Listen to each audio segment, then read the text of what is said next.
mandolin time now.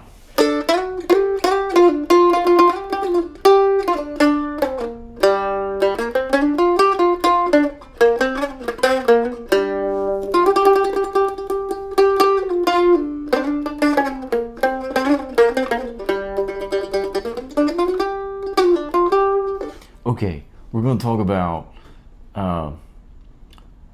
seventh triads, dominant seven triads this time. It's not going to be a very long one, but there's going to be two shapes, and these are three note chords, okay? 3-note shapes, so that we'll have a root, a third, and a seventh for right now. And there might be one where, okay, one has that. The other one is going to have no root, which is fun and goes into a whole nother universe of applications. But just for tonight, there's no ditty. It's just chord shapes. Okay, so the one that has the root, the 1, and the 7. Okay, it looks like a triangle. I might have touched this in a previous lesson, pretty sure. So for this conversation, we're gonna have A7, right? So we're playing 5, 4, 5. We'll play them all together. I just chose that, but you can move it up the neck, right? Now you have B7, as in boy, right? There's C sharp 7, C7, D7, D7, A7. All right, that's the one with the 1 in it.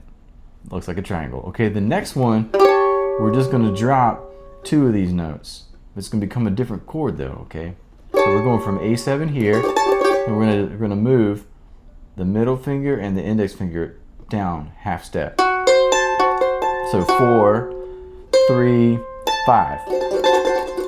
This is actually a D7, but there's no D in the chord. Alright, so you have 4, 3, 5, right? So you have the 3rd, the 7th, and the 5th in that one. Little chord theory getting to it all, huh? So that's the second dominant triad that you can use. So there's D7. If you want to shift all that up a whole step, that's E7. So A7, D7, right? See, I'm hardly even putting any effort in.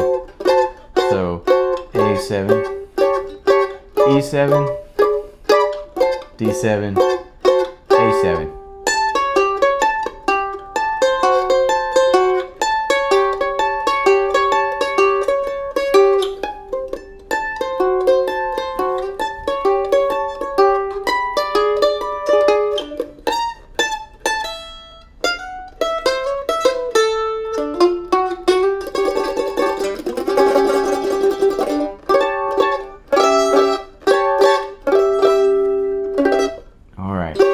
That's it for this lesson.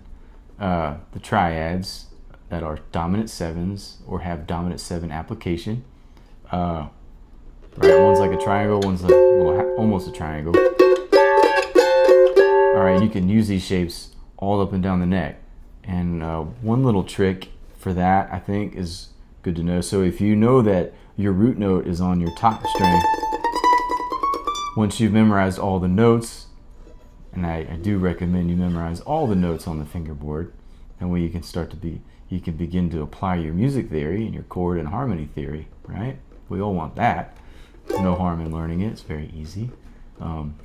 So going back to a little trick, if we know that our root, if our root note is going to be on this top string, we can use that.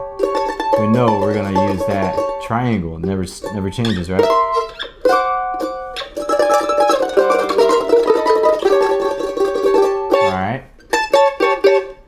All right. The next little trick is if you know that you have your root note is going to be on the second strings, which is the open A, right? Well, you omit that note and you drop it down a whole step, and you get that, right? So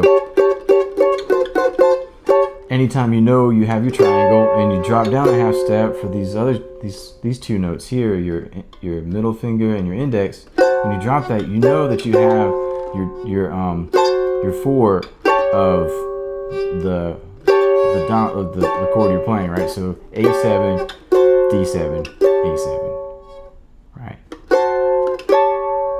And then if you go up is your 5. So you got 1, 4, 1. And then 5, 4, 1. Wow, this is getting to be a long one, isn't it? So anyway, I'm gonna stop there. But this lesson was all about your dominant 7 triad, 3 notes in a chord. Good to know. We'll tie it together in a later lesson, I'm sure. And if you have more questions, please, of course, post them in the comments below. And that pretty much settles it. That is lesson number 5.